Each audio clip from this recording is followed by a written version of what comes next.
Obama couldn't get it. Nobody could get it. I've done more for black people than anybody since Abraham Lincoln. There is a very solid record, especially when it comes to black voters, for Kamala Harris to be running on based on what they accomplished during the Biden-Harris administration, from over 2.5 million jobs for black people, the lowest unemployment in American history for black Americans, and also the smallest gap between white unemployment and black unemployment, $16 billion for HBCUs, all of the high-speed internet access, et cetera, investing all this money into infrastructure to make sure that black Americans have access to economic opportunities like the transportation to get there to the jobs. Oh, that's gotta hurt. Okay, Greg, do you agree with that? No. I mean, I don't believe it. I mean, all that stuff you just said. Like all the facts. No, it's like you talked about like the historical low unemployment. That was under Trump. You talked about these jobs. Yes, it was. It's lower under Biden than Trump. No, no, it wasn't. Yes, No, it wasn't. Yes, it was. No, it wasn't. Come on, you know those pesky numbers people like to call facts or data aren't allowed on Fox News. Not while resident comedian Greg Gutfeld is around. Because he says black unemployment was lower under Trump, so it must be true because Trump said it. And trust me, bro, retweeted it, meaning it's signed, sealed, and conspiratorial. Well, I think that what the questioners were transposing was the sentiment that a majority of black Americans feel towards former President Donald Trump. This is somebody whose overtures to the black community have consisted of things like, you know, I'm in the sneaker business and they'll love that. Or I have more convictions now that I'm a felon, maybe blacks will like me more. So I understand the standoffishness, and I think it's great that he went and did it and that people could see it unfiltered, how he actually thinks about these issues, how he thinks about his own record, how he talks about other black Americans. That's all crucial for this audience to see. We all know that Trump says many things, right? Few of them correct or coherent, but many things nonetheless. However, there are a couple of areas that I take issue with in particular. The economy and the military. But good news for me on the latter, I need not fact check him considering his own VP pick is throwing him under the bus, seemingly admitting that there was an altercation at Arlington National Cemetery due to Donald Trump politicizing a memorial service for fallen soldiers. Well, I think first of all, the altercation at Arlington Cemetery is the media creating a story where I really don't think that there is one. There is verifiable evidence. There is verifiable evidence that the campaign was allowed to have a photographer there. There's verifiable, they were invited to have a photographer there. There's verifiable evidence that the families of these poor people who had their loved ones die 3 years ago at Abbey Road, Abbey Gate, those 13 Americans, a lot of them were there with the president. They invited him to be there and to support them. That's not an insult to the memories of their loved ones. They wanted Donald Trump there, and thank God that we have a president who stands with our veterans instead of one who runs away from them. When he was a young man, he faked a disability so he could avoid serving when it was his turn. We've watched him refer to prisoners of war like John McCain as losers with our own eye. Look, if you're watching this at home, here's how willing Donald Trump is to insult your intelligence. Today, he denied that he ever called John McCain a loser. Now, again, if you're watching this at home, grab your phone, go on Google. You can see video of him doing it. You can see a tweet of him doing it. So I think it's pretty easy to figure out who to believe. And indeed, again, I'm looking at the internet right now. Fox News itself has confirmed many of the details of this story. So back to the economy, right? I've done many a video calling to attention the fact that Trump has bankrupted more businesses than he's had affairs and debunked the very easily disputed claim that he had the greatest economy in the history of the country, which of course isn't even close to being true. The man left office with less jobs than he came in with, and even outside the COVID crutch that his supporters cling to, he still ranks in the lower echelon of great economies. But look what's been happening in the last year. Probably people don't realize this. First of all, inflation has come way down. And it is very close, as Jerome Powell suggested in his testimony yesterday. It's getting very close to where the Fed could cut interest rates as soon as September. And secondly, for more than a year, wage growth has been higher than inflation. In other words, the wage growth, the black line, higher than the green line. And so we are making up ground, and it is moving in the right direction. One of the arguments we've heard, Steve, we heard it again last night from Donald Trump, is that effectively, if it weren't for COVID, I would have had the greatest economy in the history of America. And in fact, he said yet last night, until COVID hit, I had the strongest and best economy ever. The data you just put up there accounts for that. You said, let's be fair and let's consider COVID. Is there any accuracy to what Donald Trump says there?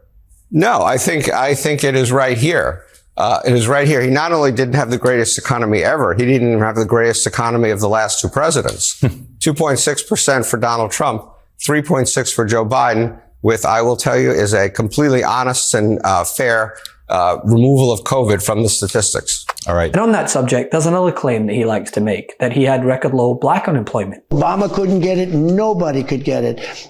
I've done more for black people than anybody since Abraham Lincoln. Something that Fox News, the 5 host, Greg Gutfeld, reiterated. But standing back and standing by was Liberal host and Meidas' mighty favorite, Jessica Tarlov. And as you all know by now, when context is provided on Fox News, chaos ensues. There is a very solid record, especially when it comes to black voters, for Kamala Harris to be running on based on what they accomplished during the Biden-Harris administration, from over 2.5 million jobs for black people, the lowest unemployment in American history for black Americans, and also the smallest gap between white unemployment and black unemployment, $16 billion for HBCUs, all of the high-speed internet access, et cetera, investing all this money into infrastructure to make sure that black Americans have access to economic opportunities like the transportation to get there to the jobs. Those are all things that I hope that she will talk about in this interview.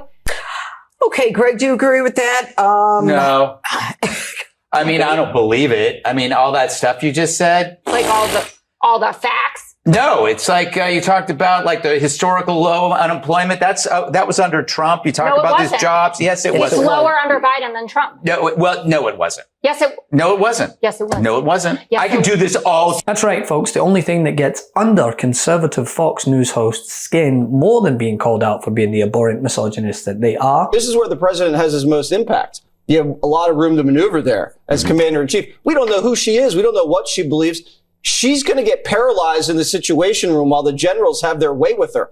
Right now, Jesse, I don't like that. Figuratively, Take again, it back. have their way with her, control her, not in a sexual way.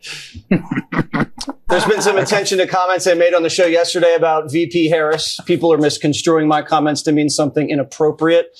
I wasn't suggesting anything of a sexual nature. I was expressing my opinion that Vice President Harris's current leadership style could be an issue if elected. Right. Is hearing facts read back to them. Facts that, despite what Kellyanne Conway would have you believe, are not negotiable. Biden-Harris administration has recorded record low black unemployment. Record, period. That means it's yet to be beaten and therefore cannot have been beaten by a previous administration, especially one that saw unemployment skyrocket as a result of them woefully mismanaging the pandemic. Hang on. Wait, but I want to challenge the premise. You said the economy, 13.1 million jobs he's created. More. These are post-COVID jobs. Okay. You know that. Well, I mean, that's an artificial number. No. Then let me stipulate this as an opportunity to engage civilly on this. Okay. Fair point.